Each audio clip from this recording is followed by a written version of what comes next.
வணக்கம். எல்லோரும் எப்படி இருக்கிறீங்க? எல்லோரும் நல்லா இருக்கிறீங்களா? எல்லோரும் நல்லா இருக்கிறதுக்கு என்னுடைய வாழ்த்துக்கள். இன்றைக்கி உங்களுக்கு நான் வடை செஞ்சு காட்டுறேன், சிறுதானியம் போட்டு.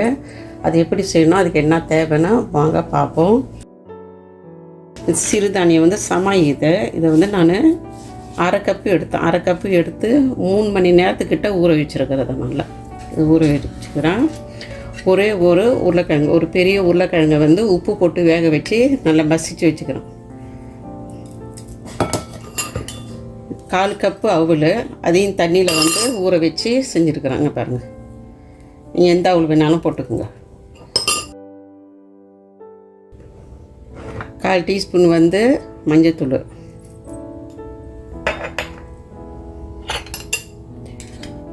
1 டீஸ்பூனு மிளகாத்தூள் போடுறோம், காஷ்மீரி சில்லி. அரைச்ச ஆலிவ் விதை அந்த பவுட்ரு 1/2 டீஸ்பூன் போடுறோம். ஊற வச்ச அவல், மசிச்ச உருளைக்கிழங்கு. இதை நல்லா இப்படி செஞ்சு விட்டுங்க, கட்டி முட்டி இல்லாத செஞ்சுக்கணும்.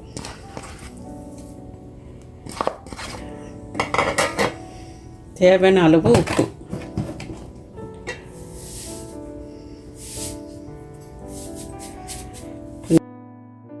ஒரு கொத்து கருவேப்பிலை, கொத்தமல்லி கீரை போடணும். தேவையான கொத்தமல்லி கீரை போட்டுருக்கேன். இது எல்லாத்தையும் நல்லா பிசையும். உப்பு குறையுது, கொஞ்சம் உப்பு போட்டுக்கிறேன். போட்டுட்டு நான் செஞ்ச அந்த பன்னீர் கொஞ்சம் போட்டுக்கிறேன். ஒரு 6 துண்டு பன்னீர் போட்டுக்கிறேன்.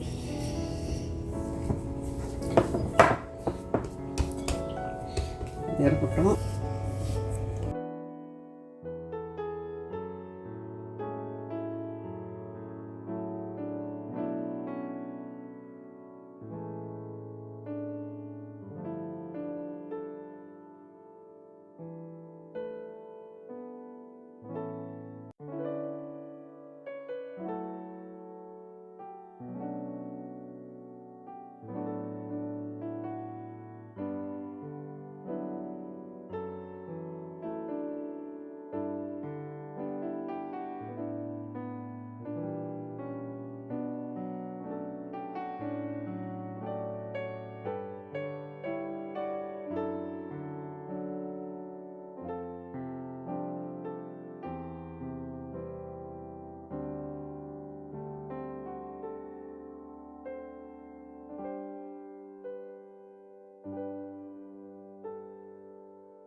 சமாய் சிறுதானிய வடை பன்னீர் போட்டு செஞ்சுருக்கேன். அந்த பன்னீர் நான் தான் செஞ்சது பாருங்க.